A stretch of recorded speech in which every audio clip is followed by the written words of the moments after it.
You can build know, like, and trust on social media. You can build know, like, and trust in blogging. You guys, you can build it and catapult it at like warp speed via content like a podcast.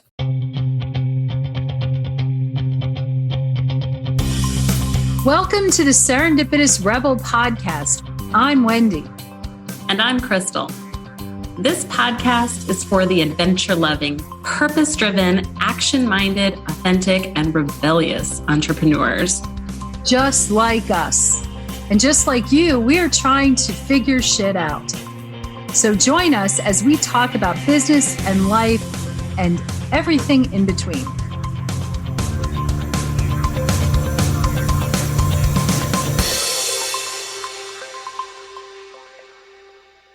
Welcome, everybody, to this week's episode of Serendipitous Rebel Podcast, where Wendy and I are posing in the best ways possible because we were so excited to talk about the subject today, which is why start a podcast? Yes, why start a podcast?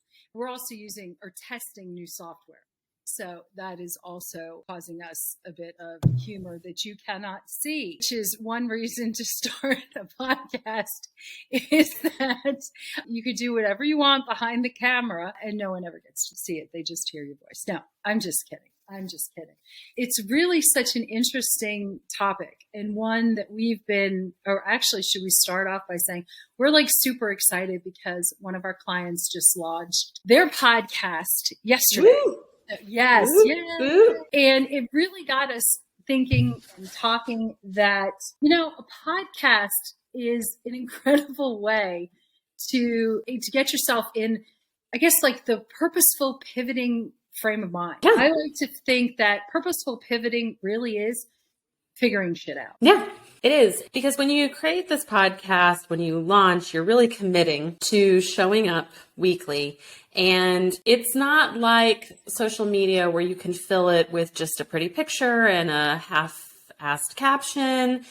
You can't really buy other people's content or other people's packages to fill in with your podcast. It really is something that you actually have to show up and do. And part of showing up is figuring out what the heck you're going to talk about. And part of figuring out what the heck you're going to talk about is figuring out your content pillars. And figuring out your content pillars is figuring out your purpose. What the heck are you doing? Who you serve? Why you're here, especially if you're going to start a podcast for business purposes or as a mission in your business. It's not enough to just show up here and ramble, although sometimes I feel like that is what I do as a podcast host. But you have to have a little bit of a strategy and a little bit of a plan behind it. And there's nothing like getting a fire up under your butt to get you moving, to really figuring shit out that is the pressure of showing up for an audience weekly, knowing that somebody else is going to listen to your content and really asking yourself what kind of value are they going to get out of it. It ends up being just this really fun mechanism in order to do all of that. Yes, very fun. And I just want to rewind to when Serendipitous Rebel began. And our intent was to do a podcast because we weren't sure exactly, we hadn't figured shit out. We weren't 100% sure who our audience was. We weren't really sure exactly what our offer would be. And the beauty of doing a podcast is that you are really figuring things out as you go along, as you get the response from listeners, as you listen to what you're talking about. And quite frankly, you're collecting intellectual property, i.e. content, as you go along that is yours. That is nobody else's. That isn't, oh, I borrowed this meme from Brene Brown. That's not yours. That's hers. Mm-hmm. This content, you're building a content reservoir. And I love that it helps you develop your authentic voice, which helps with your authentic branding. It helps when you have an audience, define who your audience is, who's listening. And I have to say that of a lot of the options that come up, this is probably a lower price ticket than many. Yeah, so let's talk about that for a second. So other options on putting your content out, what would you say those are? Blogging. Well, so there's blogging, there's vlogging, combination of YouTube. that. Yeah, there's just and I don't say just writing, but sending out a newsletter. Mm-hmm. But sending out a newsletter is you don't have the same audience. You don't have the same reach because you have to build your list to do that. I mean, some people will say putting long forms on LinkedIn are content. Yeah, sure. I'm not so sure when you're really looking at the social media platforms that's really where you find your content. And I have a feeling that I'm missing, and I can't think of what else am I missing. I think you hit the big ones because I always think of blog, vlog, or podcast. And I agree with you. I think of all of them, a lot of us can get writer's block. We sit down to write. We struggle on the content to create. Video, people get hung up on because there's a lot of effort, especially as a woman. Like we feel like we need to put a lot of effort into doing the hair and the makeup. And so it's not just a matter of turning on the camera. There's like hours of prep prior to that. Okay. And then the final step of all of these is the content piece. And what's interesting about podcasting is that so much of the content lives in our head because so many of us as entrepreneurs go into entrepreneurship because we have an expertise in something and a passion in something. Ultimately, it is why we love to podcast because so many of our podcasts are born of conversations that Wendy and I have on Voxer or on the phone. And we say, you know what, we need to turn this into a podcast because we need to share this conversation with the world. And what's so great about podcasting is that it's easily consumable. It is, like Wendy said, very low entry to set up and go. I think for as little as $20 a month, you can have a podcast hosting platform. You can record on your phone. You can put it out on the world. Now, like all things, there's some, building on top of this as you want to scale your podcast, or if you want to be better, you do things like we're doing today and you test out new software. You might buy a microphone. You might host it on a blog later on. You might have to hire someone to help you actually get it moving and up and off the ground faster. Right. Yeah. Right. And so, what it can do is get you over that hump of putting your content out in the world. Mm-hmm. And as you put more content out, as you record more podcast episodes, as you do more things, your confidence builds. You start to figure out your rhythm and how you're going to share things and what you're going to share. And I think that's so incredibly powerful and exciting as a business owner to help give you that focus. Well, and it's also very egalitarian because it's very easy to be on Spotify or Apple and all of these with the big hitters.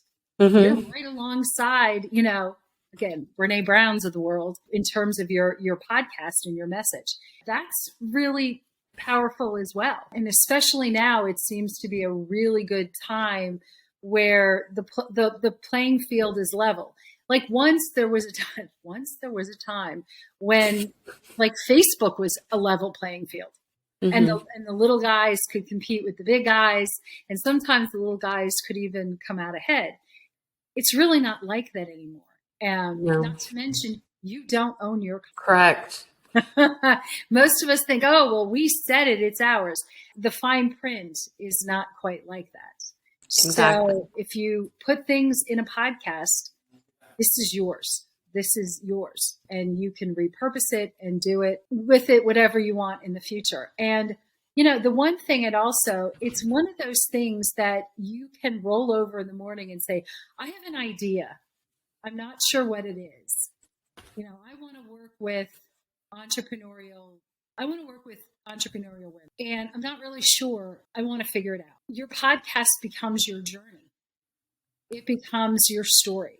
It becomes your evolution. It allows you to build an audience of people who learn to know, like, and trust you.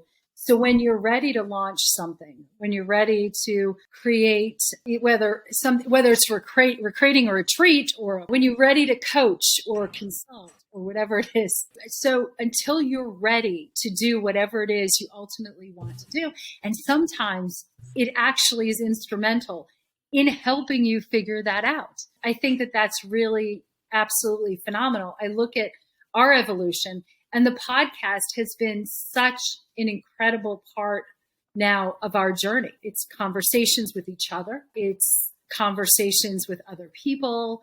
It's really, and it's evolving. And I just love that. I think everyone should have a podcast to figure shit out. I agree. And it gives you this vehicle to establish your expertise in all of this as well. And when I think about what were the biggest drivers of our growth for Serendipitous Rebel, and this is actually the second business entity that you and I have done together, and we had a podcast. This is our second podcast.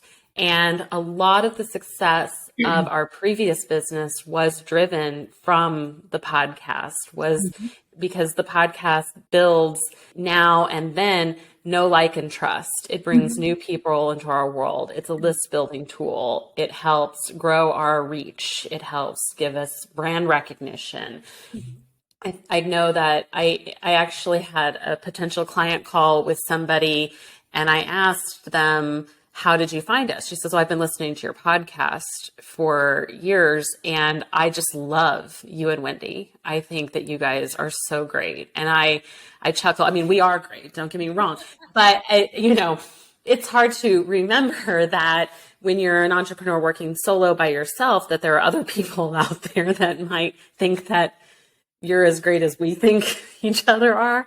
You forget about that when you're just kind of speaking out into the void. You forget that there are listeners on the other side of that. But a podcast is just this great way to drive that growth and not have to worry about the hair and makeup aspect, or not have to worry about, having to pay to play in other social media platforms, like you said before, not have to worry about, again, all of those other barriers that tend to get in our way. It's just a really great way to reach your audience. Yeah. And when I started Rebel on the Go, I did Facebook Lives. I did a lot of lives, or their version, which slightly you record them and then you post them and everyone thinks it's a live. But I did those, and there are definitely stumbling blocks, and just that it is that you have to be dolled up or whatever. And actually I took it a different way and went on a kayak and didn't give a crap what people thought how I looked, but I was physically doing something while I was doing this. Anyway, but you're in a different element, and it's not as broad of an audience. And in this case, we're not beholden to Facebook, Instagram, or, anyone else in terms of, like, we're not beholden to the meta for whatever it is that we do. And that's actually a bit freeing. It's super freeing. And likewise, we never have to stumble on what kind of content to create on those other platforms, because what we do is we repurpose all the content from our podcast. Yeah. Again, you guys, that makes our lives so much easier, because when it comes to what are we going to talk about this week, what's our podcast content? Right. What is that topic? And we either build on that, we take snippets of our podcast, we share them, we take quotes from the podcast and share them. And it makes the rest of the content machine and the marketing machine so much easier to work in. So I just can't promote enough, and I know we cannot promote enough, how valuable a podcast is, and actually also how fun it can be to record your content and put it out in the world. And I know that some people are saying, well, there's the two of you. So I can, which is, yes, it makes sense. Yes, it's awesome. No. I rewind to end of 2019, beginning of 2020. I called it a summit, but it really became like season one or whatever the season was, that particular season for Rebel on the Go. And I interview people. And I have to tell you, thinking back on those, interviews, and it was it was fun. Some of it blew my mind and really helped me figure shit out. So there are a lot of different ways of doing podcasts that it doesn't have to be, I'm a talking head and I'm sitting here for 15, 20, whatever, however long, talking to myself. It doesn't have to be like that. There's a lot of other opportunities that you can explore. And also what I find really interesting is if you're passionate about a topic, but you're really maybe not 100% confident that you're an expert, one of the best things to do is actually to interview someone else. That shows your passion, that shows your interest. And it helps build your confidence and your knowledge and everything like that. And that's not hard to do. And it grows your reach, you guys. When you bring guests on your thing. Well, and it's marketer. I know. Well, the question came up with clients about, should we bring guests on to our podcast? Is that not bringing on competition onto podcast? And what our answer to that always is, just like us, we bring on other coaches onto our podcast that might be deemed competition, but really what you're doing is collaborating with other people in your industry that helps establish expertise in your industry, that helps establish a lot of credibility. You are keeping your audience engaged because at the end of the day, guys, none of us can know all the answers to all of the things. And so bringing other people into your world for your audience to be engaged with, to collaborate with, to build off of, really only helps you. It in no way is going to hurt you. That is a super interesting point. Actually, fantastic. Not only collaboration, but it's understanding that as individuals, we are authentic entrepreneurs. Okay, it's like I always go back to this analogy someone used about a bookstore. Coaches are like bookstores. Somebody might specialize in Christian books. Someone might specialize in outdoor wellness. It's like they're not competition, yet they can collaborate at different levels as entrepreneurs. Ultimately, you're selling yourself. And you're selling yourself, you're selling who you are, your story, your authentic branding, which is different than everyone else's. Yes. No, that's perfect because it is giving people the taste of you and your personality. And again, that's the other reason I really love the podcast is that you can build know, like, and trust on social media. You can build know, like, and trust in blogging. You guys, you can build it and catapult it at like warp speed via content like a podcast, audio content, people being able to hear your voice and hear your tone and hear your inflection. So much of your personality comes out in a podcast. I don't know how many times Wendy and I are giggling just starting a podcast or making faces at each other. It is kind of one of those nice, charming things that we hear in the inflection of other people. When I hear Brene Brown laugh, when I hear different people scoff at things, when they are listening to things, it's those tones and those inflections that give us personality as well. And your personality really comes out in a podcast. I can't agree more. Well, we could, but we could go on and on. But the bottom line is, guys, everyone can hear that. And in 2023 here, guys, in 2023, it should be a goal to launch a podcast. It doesn't have to be long. You don't have to do 52 episodes next year. Commit to throwing out I love, what is that? The mini. So people are taking secret speaker series like what you did with Because I Can, and they're putting it on podcasts. That's right. Micro audio summits. That's it. They're calling them micro audio summits, guys, which is basically interviewing people and creating a 10 episode podcast to put out there.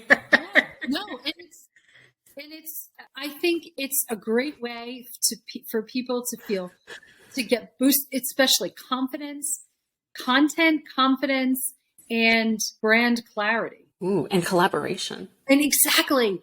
So love it. Would love to hear, okay, what would you talk about on a podcast? Please let us know. Please. Oh, yeah. We want to know. We want to know. Yeah. All right, guys. I know, we're laughing again. It's just a laugh. We're laughing because we were both about ready to end this at the same time. But I'm going to let Wendy take it away today. Okay. Thank you all for joining us today. We will see you again next week. And until then, have a great week. Yeah. So, Serendipitous Rebel, I'm Wendy. And I'm Krystal. Goodbye. Bye.